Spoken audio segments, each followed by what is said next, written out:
comme d'habitude, hein, si vous avez des questions, vous n'hésitez pas à vous poser les questions par le biais du chat au niveau de l'interface, et puis après, on y répondra en fin de session.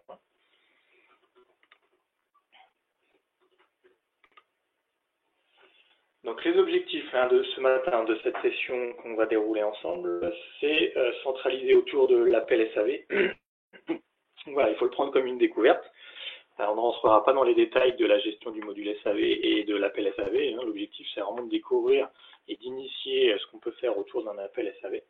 Voilà, sachant que l'appel SAV, eh bien, il a pour but de déclarer un incident, par exemple, qui aura été détecté, hein, dans le cadre du service client, par exemple, de le déclarer, et puis sur cette base de cet appel, de faire tout un tas d'actions qui seront faites dans PMI, de créer des OF, de faire des achats, etc., et du coup de maîtriser ses coûts services après-vente et pouvoir faire du reporting, par exemple, derrière.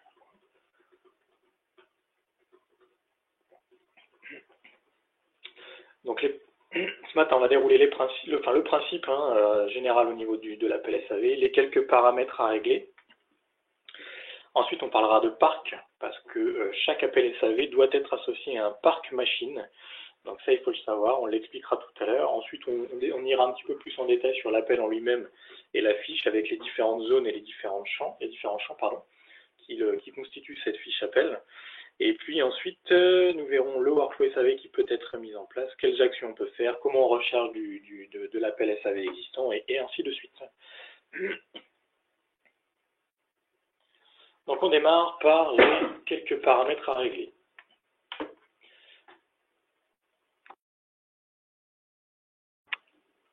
Bon, il y a 3 paramètres principaux, on va dire. Bon, il y en a même un quatrième qu'on verra un petit peu plus tard. Les 3 paramètres principaux sont 431, 432 et 433. Qui vont vous permettre de mettre en place des types de panne, des causes de panne et des états au niveau des appels SAV. Donc ça, c'est des informations qu'on va retrouver sur la fiche appel. D'accord ? Ensuite, la deuxième chose à savoir, alors c'est pas forcément dans les paramètres généraux pour le coup, mais c'est au niveau de la fiche article. Il faut savoir que la fiche article doit être indiquée en tant que gérée en SAV, dans l'onglet critères, de manière à pouvoir générer un parc sur cet article-là, et puis derrière déclarer des appels sur le parc associé à l'article en question. Donc, de manière assez grossière, le principe aujourd'hui, il est le suivant. Vous allez créer un appel SAV, donc sur la base d'un parc, bien entendu. Ensuite, vous allez pouvoir, sur la base de cet appel SAV, faire un certain nombre d'actions à l'appel, sur la base de cet appel-là, donc créer des ordres de fabrication, passer des achats, éventuellement faire un devis, saisir des temps, etc., etc. Tout cela engendrant des coûts, bien entendu. Et tout cela étant fait sous le couvert de l'appel SAV, donc dans le cadre de l'appel. Et puis derrière, on va venir clôturer l'appel. Okay, donc l'appel, il est vraiment là pour synthétiser les informations liées à cela, et puis derrière, savoir ce qui a été fait, faire du reporting, etc., etc. Donc pour info, si dans PMI, on regarde un petit peu plus près les paramètres, 431, 432 et 433, ce sont des paramètres que vous allez retrouver ici, dans les paramètres généraux, comme d'habitude.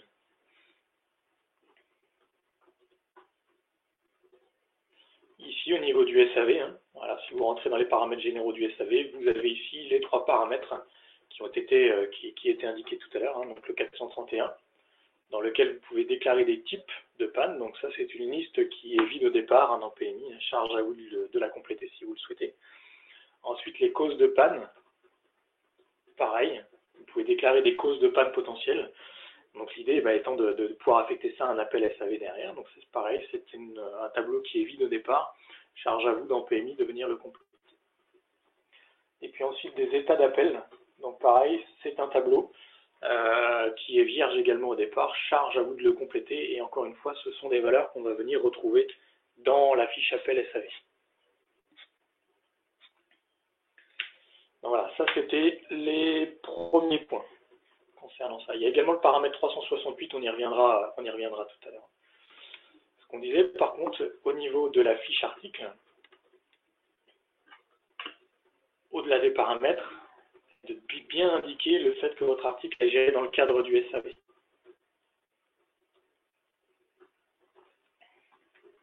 Donc on va prendre un article au hasard sur lequel on va travailler ce matin, à titre d'exemple. Voilà, donc c'est un article, un produit fabriqué de manière assez classique, qui est constitué ici d'une nomenclature, voilà, et d'une gamme éventuellement, hein, le cas échéant. Donc une fiche article assez classique sur lequel il y a eu des commandes, etc. Et donc comme on le disait, ici dans l'onglet critères, c'est un article, ici à ce niveau-là, qui est indiqué par le biais de la petite case à cocher oui non, en tant que géré dans le cadre du SAV. D'accord. Donc pour une bonne gestion de cet article-là, après expédition pour le suivi de ces appels, il faut indiquer cette petite case à cocher, un oui, de manière à pouvoir déclarer des appels sur cet article. Okay.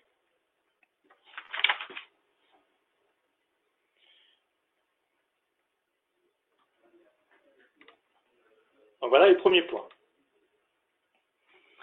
Ensuite, comme on le disait, au-delà des paramètres et des informations gérées en SAV oui non sur la fiche article, au préalable, l'appel SAV, avant de pouvoir être déclaré, il doit être associé à un parc. D'accord. Donc, le principe est le suivant, hein, via le graphique qu'on a ici. Vous allez vendre votre produit, voilà, vous allez expédier votre produit. Il est mieux qu'il soit géré en traçabilité avec un numéro de série ou un numéro de lot, hein, peu importe. Et cette expédition-là, derrière, vous allez pouvoir générer un parc. D'accord. C'est-à-dire que chaque expédition que vous allez faire de votre produit pourra avoir des parcs différents. Voilà, le quad qu'on avait tout à l'heure à travers la fiche article, ben vous le vendez une fois, ça sera le parc numéro 1, vous le vendez une deuxième fois, ça sera le parc numéro 2. Chaque fiche parc sera bien associée à une expédition et à un client différent le cas échéant. Et derrière, ce qui va nous intéresser plus précisément ce matin, ce sont les appels, et les appels vont être associés à un parc. C'est-à-dire que vous vendez 3 fois le quad, par exemple, ici en question, et vous allez avoir 3 parcs différents puisque ça a été vendu à 3 clients différents. Et après, vous allez créer vos appels sur le parc 1 pour le client numéro 2, sur le parc 2 pour le client numéro 2, etc. etc. Okay. Donc l'idée, c'est que votre produit est dans l'expédition à un numéro de série, le produit a un numéro de série ou un numéro de lot, le parc est rattaché à l'expédition, l'appel est rattaché au parc, et du coup, tout cela est lié, en fait, hein, par le biais du numéro d'article et du numéro de lot, par exemple. Et il faut savoir que sur la fiche article, lorsqu'on est dans la vision 360, ici, en bas à droite, il y a accès aux fonctionnalités du module SAV. Donc on a accès au parc et on a accès aux appels. C'est-à-dire que si vous cliquez sur l'un de ces deux boutons, vous allez trouver les parcs. Donc les parcs, ce sont les machines ou les produits qui sont rendus chez vos clients et identifiés en tant que tels. Et puis les appels, ce sont les appels qui ont été déclarés dans le cadre du service client sur la base des parcs. Et bien entendu, plusieurs appels peuvent être déclarés sur un même parc. Il n'y a pas de souci pour faire cette partie-là. Voilà, donc juste pour info, hein, si on va dans la fiche article, au niveau de notre produit, dans la vision 360, ici vous avez accès au parc. Hein. Donc les parcs, comme on le disait, ce sont les produits qui sont rendus chez nos clients. Donc chaque parc va avoir un certain nombre de champs. Hein. Donc il y a une fiche parc bien aidée. Ici, donc là, on a 2 parcs différents avec des numéros de lot, hein, qui ont été expédiés chez nos clients. Donc c'est-à-dire qu'on a expédié 2 fois le quad pour l'instant chez notre client.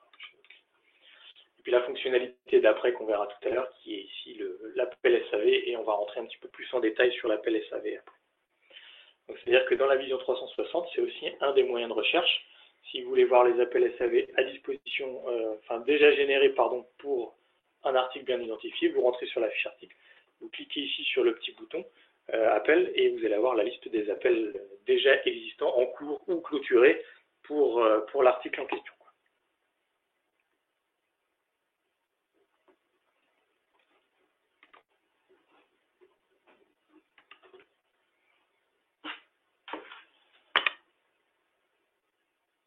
Alors après, maintenant, comment on crée un appel dans PMI? Alors on a bien compris qu'au départ, il y avait un parc qui devait être généré. Donc on a sauté cette étape-là pour aller directement à la création d'un appel SAV. Donc il y a plusieurs possibilités pour venir créer un appel.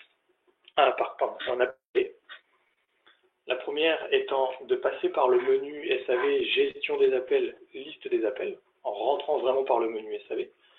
Vous avez une petite fenêtre qui s'ouvre, vous pouvez cliquer sur ajouter à ce moment-là, ici à ce niveau-là, et le cas échéant, vous êtes rendu dans la création d'un nouvel appel. Voilà. Par contre, le fait de passer par cette fonctionnalité-là pour générer un nouvel appel, eh bien, vous allez être vierge de toute information.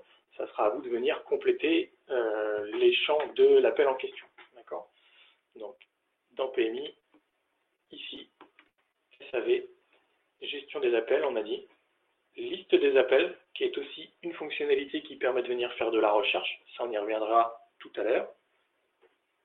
Et le bouton ajouter qui est ici, qui va venir permettre de créer un nouvel appel SAV. Par contre, le fait de partir de cette démarche-là, votre appel SAV ici est entièrement vierge de toute information. Ce qui n'est pas le cas si on part d'une autre fonctionnalité, par exemple, pour créer notre appel SAV. Donc, on reviendra tout à l'heure en détail sur les différents champs qui existent au niveau de l'appel SAV. Voilà, première possibilité pour créer un appel SAV.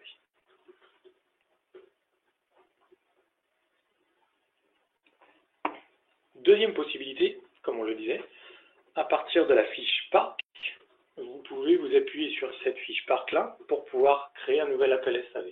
Là, le cas échéant, cette méthodologie-là, votre appel SAV sera déjà pré-renseigné en termes de champs à disposition dans l'entête de l'appel SAV, par exemple. Après, il faudra venir compléter le type, la cause, les actions à faire, etc., etc. Mais il y a un certain nombre de champs qui seront prédéfinis. Donc, dans l'idée, le mieux est de partir de la vision 360 de la fiche article ou de la fiche client, puisque chacune des deux fiches ont dans leur vision 360 un accès aux fonctionnalités SAV, comme on l'a vu tout à l'heure sur la fiche article. Sur la fiche client, c'est exactement le même principe. Donc voilà, c'est ce qu'on va faire de suite. Donc, comme on le disait, l'idée est de partir de la fiche article. Ici, je suis sur la fiche article de mon quad, en l'occurrence. Je pars du parc, donc je viens chercher la liste des parcs qui sont à disposition pour cet article-là. Un petit double-clic sur le parc en question. Voilà. Donc ça, c'est une fiche parc vue PMI. Vous avez l'adresse du client, l'adresse de localisation, le code article concerné, etc., etc. Et là, j'ai un code parc. Ça peut être associé au numéro de série de ce qui a été expédié chez mon client, par exemple. Et sur ce numéro de série-là, de cette machine-là ou de ce code-là en question, je vais venir créer un nouvel appel ici, directement par le petit bouton ajouter.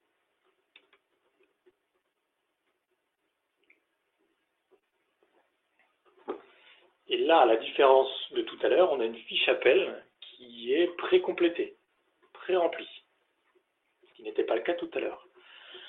Donc là, étant parti d'une fiche article en passant par le parc jusqu'à l'appel SAV, eh bien le parc étant associé à un client, on a le code client avec son nom qu'on retrouve ici. Il y a le numéro de série du parc, il y a son code article, son libellé. Bon, les informations de l'appel ici qui sont précomplétées avec des valeurs par défaut, ça on le verra tout à l'heure, mais vous avez la possibilité ici de changer les valeurs. Et puis à partir de ce moment-là, eh bien, il faut venir compléter l'intégralité, pas forcément, mais au moins une partie des champs nécessaires à la bonne gestion derrière de l'appel SAV.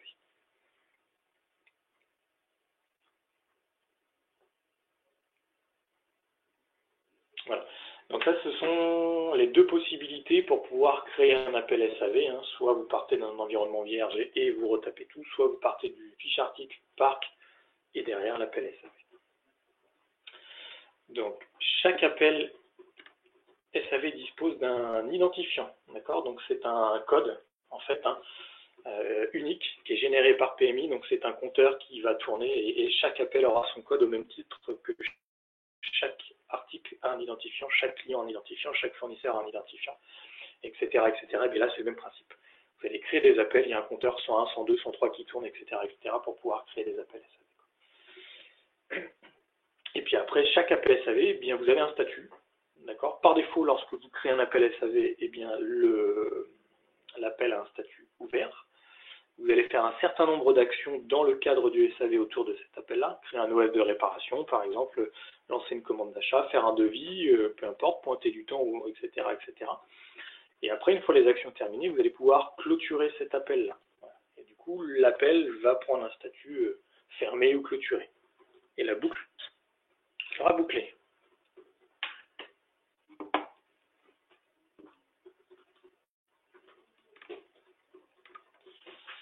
Donc voilà, après avoir vu les deux méthodologies de création d'appel SAV, on rentre un petit peu plus en détail sur la fiche SAV.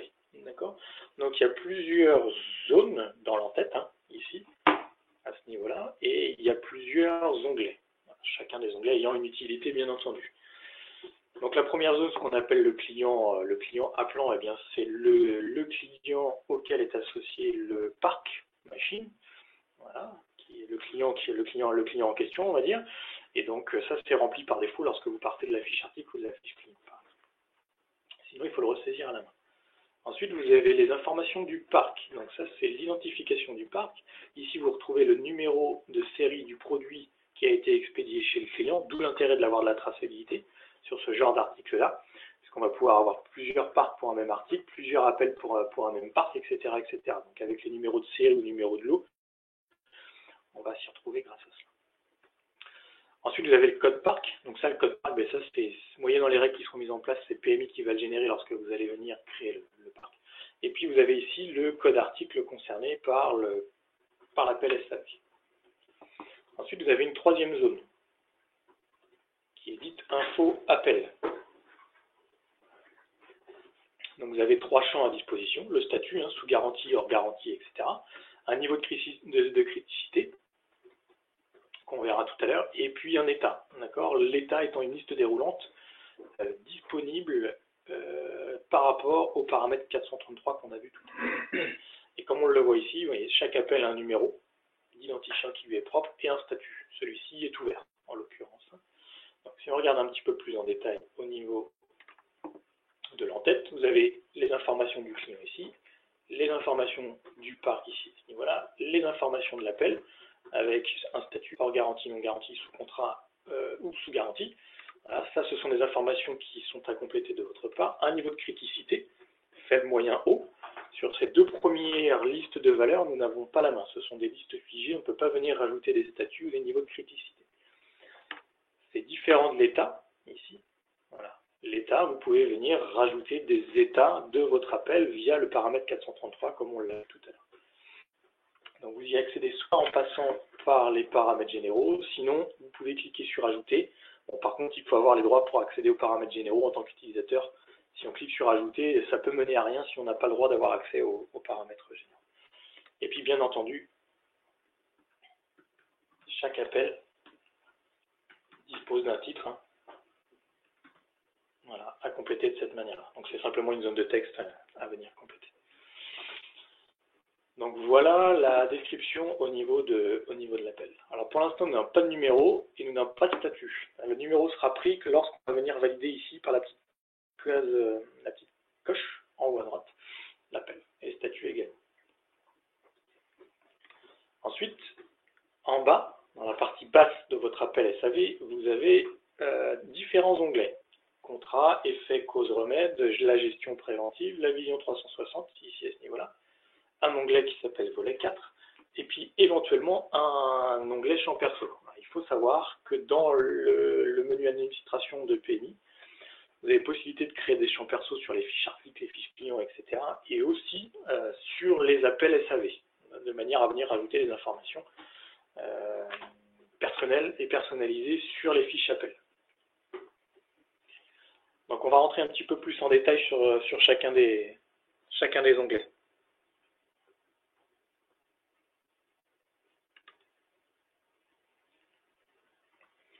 Alors, l'onglet contrat, on va commencer par celui-ci.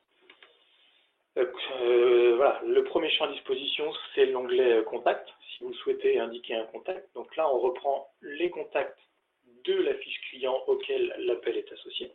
Donc, si vous souhaitez associer un contact à l'appel, pourquoi pas, s'il y a quelqu'un chez le client qui suit plus précisément le suivi SAV chez le client, eh bien, vous pouvez l'indiquer de cette manière-là. Éventuellement, une date de rappel au plus tard. Bon, ça, ce sont des informations facultatives, il n'y a aucune obligation de compléter ce genre d'informations-là. Éventuellement une date d'intervention si vous le souhaitez, des montants facturés, des temps prévus, etc. Sachant qu'il y a des temps réels et des coûts facturés qui vont venir s'additionner par rapport aux déclarations qui seront faites dans PMI. Si vous déclenchez une facture derrière sur des actions qui ont été faites, si vous créez un ordre de fabrication et pointez du temps, etc., il y a des informations qui vont remonter. Éventuellement un technicien intervenant, voilà, si vous le souhaitez. Donc ça, on verra tout à l'heure comment on peut avoir des techniciens ici dans cette liste-là. Ici, ce sont des personnes qui sont déclarées dans la liste des ressources en tant que salarié dans PMI. Donc on verra comment on peut indiquer un salarié et le mettre à disposition dans cette liste-là pour être indiqué dans le cadre d'un appel SAV.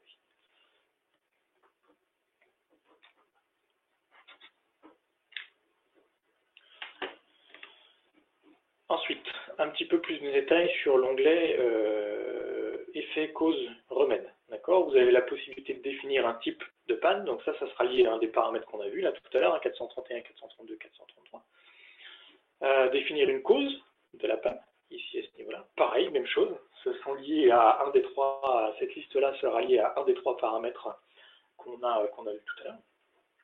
Ce qui peut être intéressant, c'est d'indiquer soit un sous-ensemble concerné, soit une pièce, d'accord, en tant qu'élément défectueux. Derrière, l'idée étant de cibler une pièce défectueuse ou un sous-ensemble défectueux, par exemple, pour pouvoir faire du retour d'information sur ces éléments-là. Ensuite, vous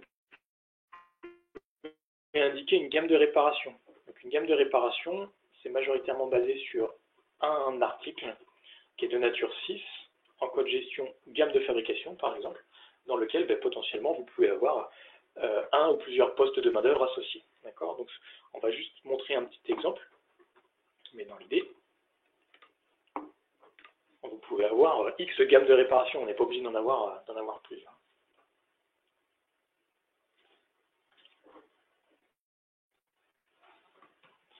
Donc moi, mon article, je l'ai appelé gamme au niveau de son identifiant. Il n'y a pas d'obligation, ça peut être un numéro chronologique, simplement.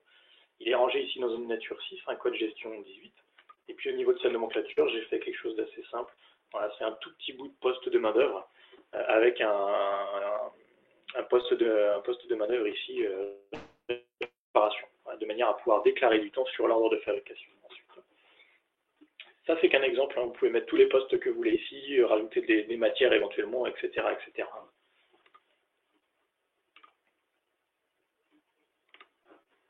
Voilà. Donc l'onglet effet cause remède est ici. Indiquer un type de panne, indiquer une cause de la panne, mettre des commentaires si vous le souhaitez, ici à ce niveau-là, mettre le code article de votre gamme de réparation. Ici, vous pouvez également mettre du commentaire sur l'article gamme de réparation. Là, c'est une zone de texte libre ici à ce niveau-là pour pouvoir faire du saisie de texte.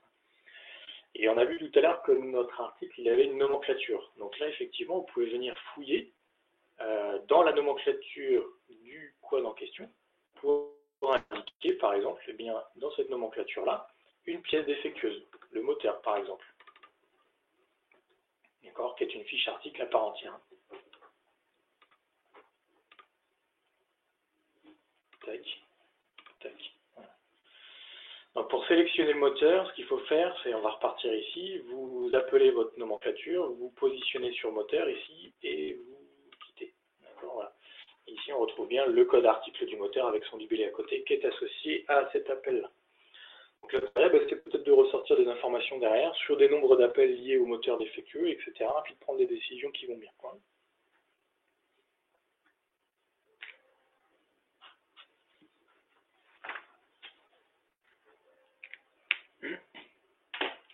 Bon, après la gestion préventive, on va la passer pour ce matin, on va rester dans le cadre de la découverte.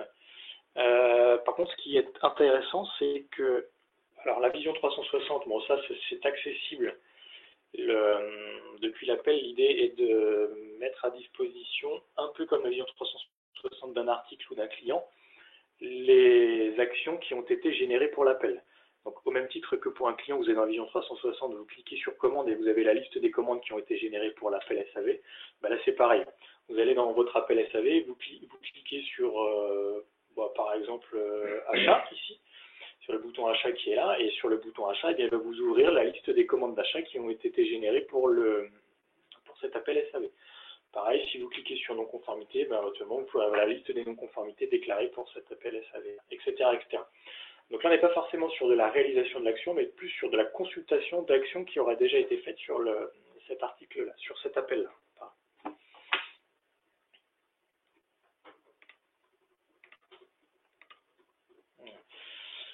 Voilà, dans les grandes lignes pour la vision 360, on va passer au l'onglet qui s'appelle volet 4. L'onglet volet 4, c'est basé sur un workflow du module SAV qui paramétrer. Donc dans l'idée, par exemple, là, sous forme de petite capture d'écran, j'ai généré deux actions possibles, hors garantie, sous garantie. Et après, vous avez devis, commande, offre SAV, expédition, retour SAV, par exemple. C'est-à-dire que selon le type d'appel SAV que vous allez pouvoir associer, eh bien, l'utilisateur devra faire un certain nombre d'actions. C'est-à-dire que s'il crée un appel et qu'il le flag en tant que sous garantie, par exemple, eh bien, il va avoir des informations comme quoi il devra générer un OF SAV, expédier et retour SAV. Donc c'est une indication pour l'utilisateur de ce qu'il aura à effectuer en termes d'action, selon le type d'appel SAV qu'il aura flagué sur sa fiche appel. Donc après, vous avez un petit tableau en dessous avec la liste des actions potentiellement faisables ici. La petite coche indique que l'action est à faire. Voilà. Et en dessous, vous avez un petit statut, une petite icône qui s'affiche en fonction de si l'action est faite ou pas. D'accord ? Et ce workflow-là, ces petites cases à cocher, vous pouvez définir ça dans la définition des workflows SAV. Donc, sur la fiche appel, ça se situe ici. Action prédéfinie, vous retrouvez les deux styles de workflow que vous avez créés, donc hors garantie ou sous garantie, ici à ce niveau-là. Et si vous mettez sous garantie, eh bien, on a dit qu'on devait faire un retour SAV, créer un ordre de fabrication SAV et faire une expédition. Donc là, l'utilisateur, il sait les actions qu'il va devoir effectuer. Et ensuite, en fonction des actions qui seront faites, on a la petite icône qui va venir se coller en bas pour indiquer qu'il était prévu de faire un retour SAV et que c'est fait. D'accord ? Et si on met une action prédéfinie hors garantie, eh bien on a le devis supplémentaire à faire qui n'était pas forcément présent sur le sous garantie. Donc ça, ces actions-là, vous pouvez les prédéfinir ici, SAV, définition des workflows SAV.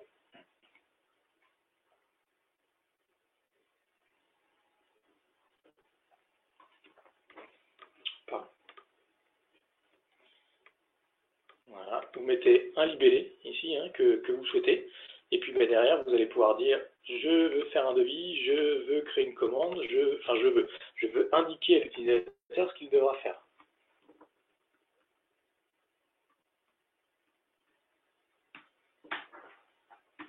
Voilà. Et ce sont des actions qui vont venir s'indiquer ici. Ensuite, quelles sont les actions possibles que vous allez pouvoir faire pour un appel SAV? Ça se situe dans la partie supérieure de l'appel SAV. Donc, vous allez pouvoir faire du retour SAV, c'est-à-dire rentrer le produit dans le stock, d'accord, pour pouvoir le retraiter derrière, créer du devis, créer de la commande, créer un ordre de fabrication SAV. Donc, un OF SAV, c'est un OF classique, sauf qu'il est basé sur la gamme de réparation que vous avez indiquée dans l'appel SAV, notre fameux article gamme tout à l'heure, pour déclarer du temps et ainsi de suite. Donc, c'est un OF qui est basé sur un numéro d'appel SAV. Expédier, facturer, et puis enfin clôturer l'appel une fois que l'ensemble des actions sont effectuées. Pareil au niveau achat, vous allez pouvoir faire des demandes d'achat, demandes de prix, passer des commandes fournisseurs et puis réceptionner.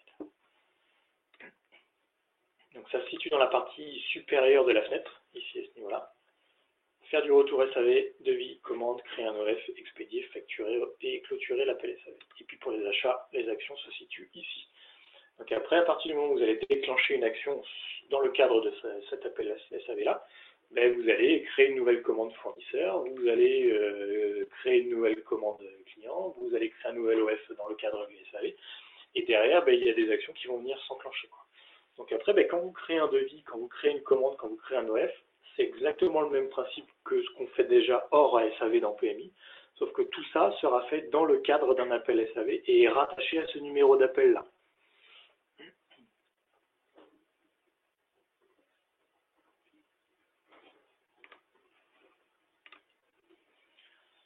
Voilà, et puis enfin deux petites choses pour terminer, avant de vous montrer la recherche des appels SAV. Comment on peut exporter un document sur un appel SAV? Voilà, vous avez le bouton générer un document en haut dans la partie supérieure. Ça permet, moyennant des mots-clés disposés dans un document Word, de venir imprimer, exporter du moins un appel SAV au format Word. Voilà, il est également possible de faire du WData sur un appel SAV avec de l'export de fichiers pour ceux qui le souhaitent. Et puis tout à l'heure, on a dit que sur l'appel SAV, au tout début, dans l'onglet contrat, on pouvait indiquer un technicien. Et bien en fait, le technicien technicien, il est mis à disposition dans la liste appel SAV, simplement parce que dans sa fiche salarié, ici, il est indiqué dans le code qualification SAV, en toutes lettres. Le fait de faire ça, le salarié qui est déclaré dans la base de données PMI peut pointer du temps sur les ordres de fabrication et autres, etc., mais aussi mis à disposition dans la liste des techniciens pour l'appel SAV. Donc ici, à ce niveau-là. Et pour rappel, données techniques, production, gestion des salariés, on va rentrer en saisie ou en consultation, peu importe.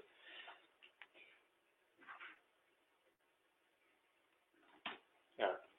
Marc, ici en l'occurrence, dans ce code qualification, on lui a tapé SAV en toutes lettres, et ceci fait qu'il est mis à disposition dans la liste pour être indiqué en tant que technicien intervenant dans le cadre de l'appel SAV qu'on a créé tout à l'heure.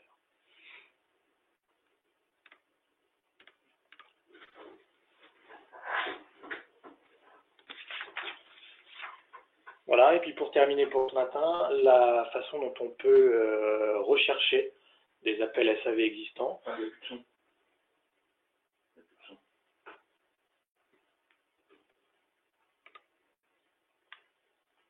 Plus de son.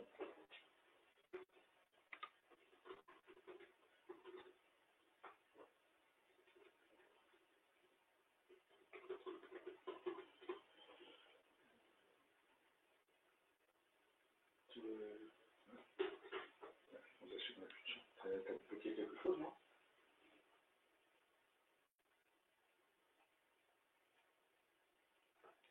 Est-ce que le son est revenu par hasard?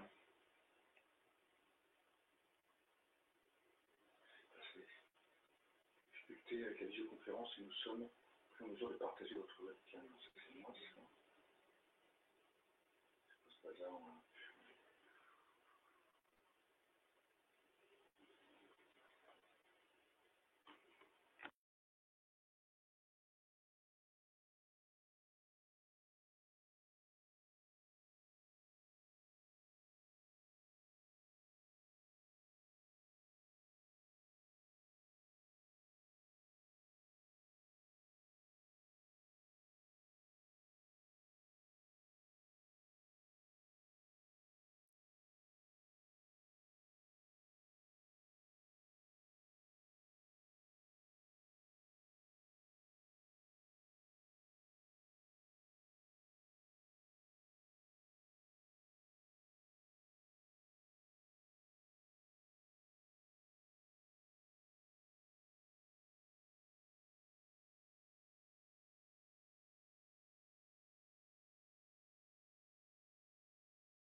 Allô, allô.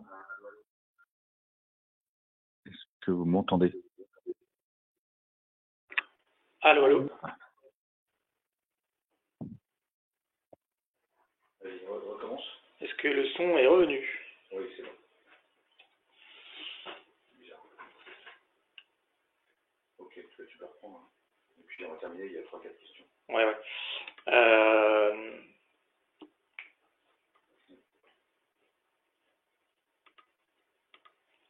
Voilà, donc pour terminer, la recherche au niveau des appels SAV. Alors il y a plusieurs possibilités de faire de la recherche. C'est au niveau de la vision 360, hein, comme on l'a vu tout à l'heure sur la fiche client ou la fiche article, le cas échéant, et puis directement aussi depuis le menu SAV, depuis la liste des appels. D'accord, c'est qui est une fenêtre de recherche. C'est-à-dire que si vous partez du menu SAV ici à ce niveau-là, gestion des appels, liste des appels, ça on a vu tout à l'heure que c'était une fonctionnalité qui allait permettre de pouvoir créer un nouvel appel, mais c'est aussi une fonctionnalité qui permet de faire de la recherche par un client, pour un parc, pour des utilisateurs, des statuts d'appel sur des causes de panne bien particulières, des options d'avancement, etc., etc. voulez rechercher les appels d'un client, vous mettez votre numéro de client ici par exemple, vous validez la recherche avec la petite coche en haut à droite, voilà, et vous retrouvez le seul et unique appel SAV, là le 104, qui a été généré pour ce client-là pour l'instant. Voilà. Donc ça c'est un moyen de recherche également. Voilà. Et comme on le disait tout à l'heure, un des autres moyens de recherche est de partir de la fiche article. Voilà, donc là j'ai validé mon appel, c'est le numéro 105, il est ouvert, je peux quitter.